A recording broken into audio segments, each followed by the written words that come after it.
नमस्कार दोस्तों, श्याम क्लास में आपका स्वागत है।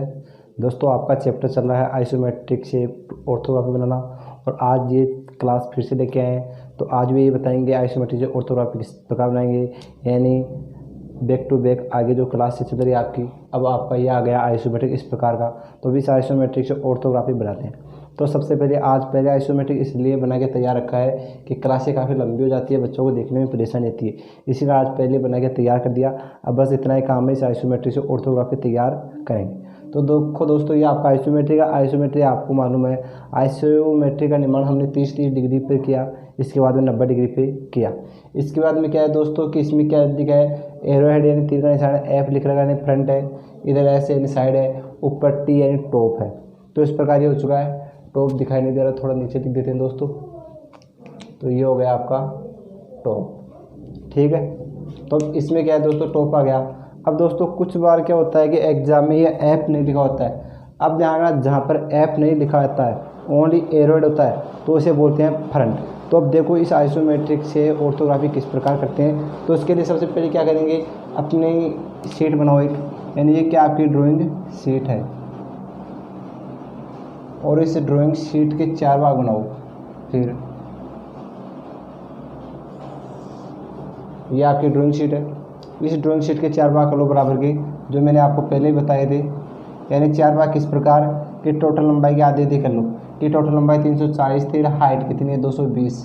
तो ये तो कितने हो जाएंगे 110 mm की, ये भी 110 mm की, ये क्या हो जाएंगे 70 mm की। इतना काम हो गया। इतना काम होने के बाद दोस्तों क्या करेंगे, इस मेन सेंटर रेखा से एक एक सेमी ऊपर नीचे, वो 10 mm मान लो कि एक सेमी 10 mm होती है। तो अब यहाँ से यानी इस सेंटर रेखा से 10 mm की दूरी पर एक रेखा ये आ गई आपकी, जो आपको हल्के हाथ से खींचनी है। ये रेखा क्यों हल्के हाथ से क्यों खींचनी है, क्योंकि फिर इन रेखाओं को डार्क करना है, और डार्क करेंगे तो अगर आपकी हल्की रेखा होगी तो ये अच्छे और भी दिखाई देगी। तो इस प्रकार इनके ये क्या हो गए, अलग अलग भाग हो गए दोस्तों। इतना होने के बाद दोस्तों अब क्या करेंगे, अब ये आपका भी थर्ड एंगल ही बताएंगे, फर्स्ट एंगल बताएंगे। तो अभी एक बार थर्ड एंगल देख लो।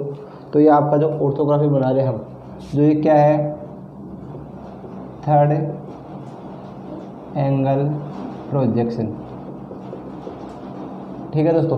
तो थर्ड एंगल प्रोजेक्शन बता रहे हैं। तो अब इसमें आप देखो कि फ्रंट में, अब आपको थर्ड एंगल प्रोजेक्शन में ये भी मालूम है कि यानी इसमें जो भाग जिधर होता है उधर ही बनता है। अगर ये फर्स्ट एंगल की बात आती तो उसमें राइट हैंड भाग लेफ्ट हैंड आता है, और लेफ्ट हैंड भाग राइट हैंड आता है। फर्स्ट एंगल में क्या होता है कि हमेशा फ्रंट के नीचे प्लान होता है, और थर्ड एंगल में क्या होता है कि फ्रंट के ऊपर प्लान होता है थर्ड एंगल। तो हम थर्ड एंगल बना रहे हैं।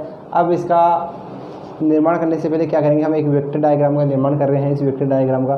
तो वेक्टर डायग्राम के निर्माण में देखो, यानी जो मान आपको इस पे दे रखी है फ्रंट में, वही मान वहाँ रख दो। तो कुल मिला के पहले फ्रंट की टोटल लंबाई कितनी है 60 mm। तो आप अब ये किस साइड में, लेफ्ट हैंड साइड है और ये राइट हैंड साइड है।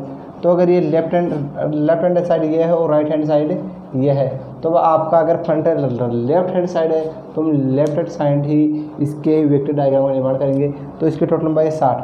तो आप इस 10 mm रेखा से 60 mm इधर आ जाओ दोस्तों, और 60 mm आने के बाद देखो दोस्तों 15 की माप है।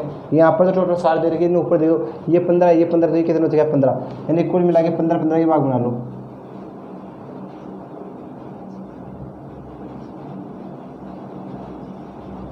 यानी ये 15 के भाग इस प्रकार बनेंगे दोस्तों। इसमें ये कितने के हैं 15 mm के, जो आपके 15 mm के ये आ जाएंगे, जो आपके 15 mm के ये आ गए। अब ये आपका फ्रंट का काम हो गया कि 15 भाग, अब साइड में टोटल 50 है। अब दोस्तों इस 50 में देखो, यहाँ पर 10 का 30, लेकिन टोटल 30 है। 30 में ये भाग कितने का, 15 का ये भाग आया, और ये भाग कितने का है 10 का। तो ये तीनों भाग अलग अलग है। तो सबसे पहले राइट हैंड साइड है, तो राइट हैंड साइड से 10 लो, फिर टोटल 30 लो, फिर 30 के बीच में 15 ले लो। यानी पहले कितनी लेनी है 10, यानी इस 10 सेमी के पास 10 ले लो, सॉरी 10 सेमी ने 10 mm।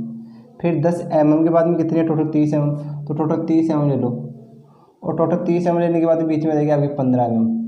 कुल मिला के दोस्तों देख लो, ये 10, ये 15 और ये 15, इसमें ये तीनों कितनी के है 15 mm के ये भाग।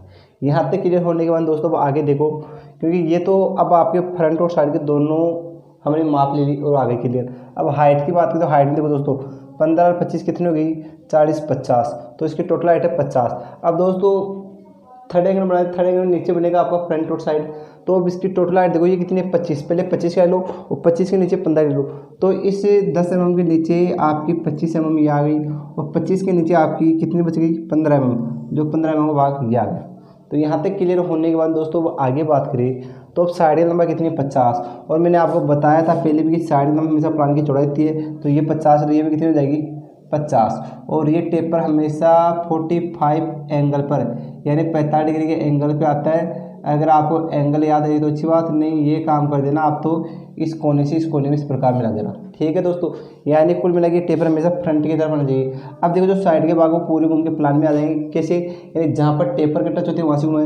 अब देखो ये पहला भाग याद है टेपर के टच हुआ घूम के प्लान में ये चला गया, दूसरा भाग ये टेपर के टच हुआ प्लान में घूम के ये आ गया। तो इस प्रकार ये आपका वेक्टर डायग्राम बन गया। अब इनको ओनली आपको क्या करना है डार्क करना है, और डार्क करने के बाद में आपके फ्रंट साइड और टॉप तीनों भाग बनने जाएंगे दोस्तों। तो अब आगे देखो दोस्तों, अब इतना ही काम करना स्टार्ट करते हैं और फ्रंट बनाते हैं बाद में साइड फिर प्लान। तो फ्रंट में देखो टोटल लंबाई दोस्तों टोटल 60 है, तो आप 60 mm की रेखा को डार्क कर लो। तो दोस्तों ये आ गया आपकी 60 mm। अब 60 mm आने के बाद में ये हाइट कितनी है 15, तो 15 ये आ गई, और 15 के बाद दोस्तों ये कितनी है 15 नहीं 60 ये आ गई, 15 थी 45 mm आपकी ये आ गई। तो कुल मिला के आपको फ्रंट में ये आयताकार आकृति दिखाई दे रही है, जो आपके आयताकार आकृति यहाँ पर बन गई है दोस्तों। तो कुल मिला के आपका इस प्रकार ये क्या बन गया, फ्रंट का पहला भाग बन के तैयार हो गया।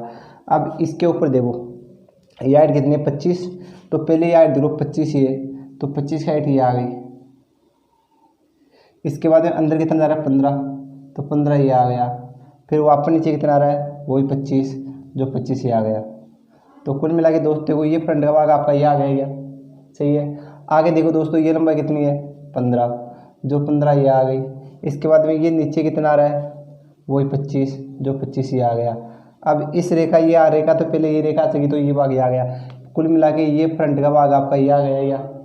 आगे देखो दोस्तों ये लंबाई कितनी है 15, क्योंकि टोटल 45 से 45 में 30 आ गई, तो 15 बचेगी, हाइट कितनी आएगी 25, जो 25 ये आ गई। कुल मिला के दोस्तों आपका ये फ्रंट का भाग ये आ गया। कुल मिला के फ्रंट के 4 भाग थे, तो 1 2 3 4, तो यहाँ पर आ गए 1 2 3 4। तो इस प्रकार ये आपका फ्रंट कंप्लीट हो गया। अब चलते हैं साइड में दोस्तों। तो साइड में देखो पहले ये टोटल लंबाई कितनी 50, तो यहाँ से लेके और यहाँ तक 50 mm ये आ गई। 50 mm आने के बाद ये हाइट कितनी दोस्तों 25 और 15 50, तो 50 नहीं 40 सॉरी, तो 40 ये आ गई। 40 आने के बाद ये लंबाई कितनी है 30, जो 30 ये आ गई। और 30 आने के बाद नीचे कितना आ रहा है आपका 25, जो 25 ये आ गया।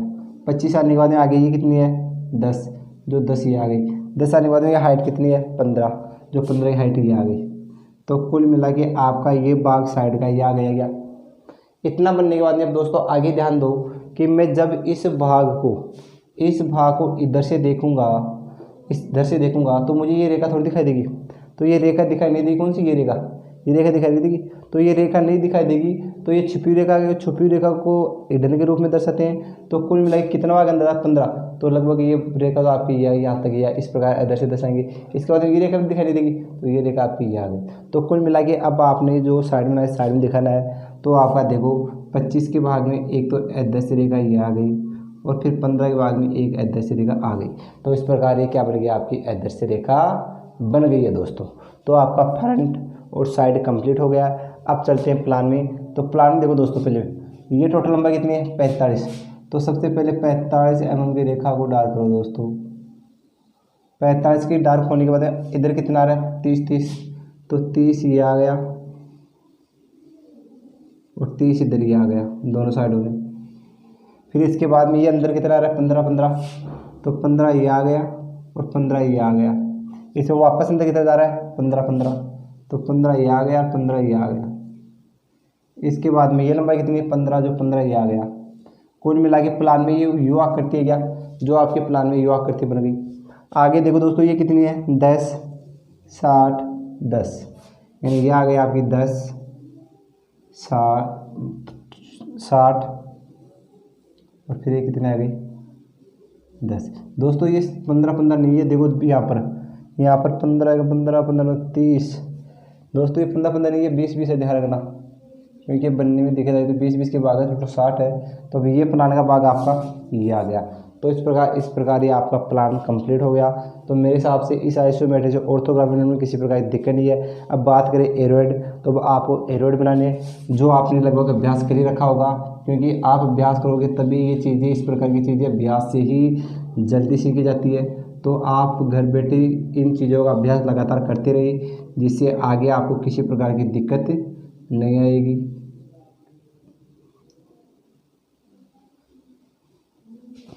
तो दोस्तों इस प्रकार यह आपका कंप्लीट आइसोमेट्री से ऑर्थोग्राफी लगभग कंप्लीट बन गया है, जिसमें मेरे हिसाब से आप लोगों को किसी प्रकार की दिक्कत भी नहीं होगी।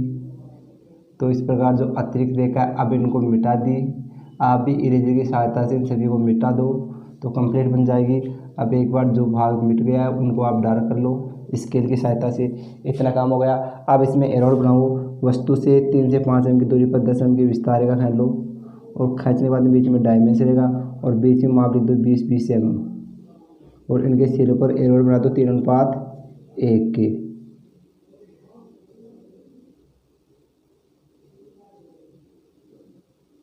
इसी प्रकार साइड में जाओ और साइड में भी ये भाग बना लो। साइड में बता दें ये 10 का भाग है, फिर ये कितने का 10 का भाग है, ये कितने का है, ये 15 का है, ये 15 का है। जो आपने अभी आइसोमेट्रिक में नोट कर रखा होगा कि कौन सा भाग किस प्रकार है। अब हाइट की बात करें दोस्तों, तो हाइट में भी आपने देख रखा होगा कि ये 25 है, ये 15 है। तो 15 में और 25 में दोनों में 3:1 के एरोड आएंगे। तो क्योंकि 30 mm या 30 mm से कम रेखा है तो वहाँ पर आपके वो ही आपका 3:1 एरोड आया। तो इस प्रकार आइसोमेट्रिक से ऑर्थोग्राफिक बन चुका है दोस्तों इसका प्रतीक चिन्ह या सिंबल आपको फर्स्ट क्लास में बता चुके हैं, तो वहाँ पर ये चीज़ें देख लेना। तो इस प्रकार आइसोमेट्रिक ऑर्थोग्राफ बन चुका है दोस्तों। इससे अगली क्लास में और भी मोस्ट क्वेश्चन लेके आएंगे दोस्तों। आज के लिए बस इतना ही।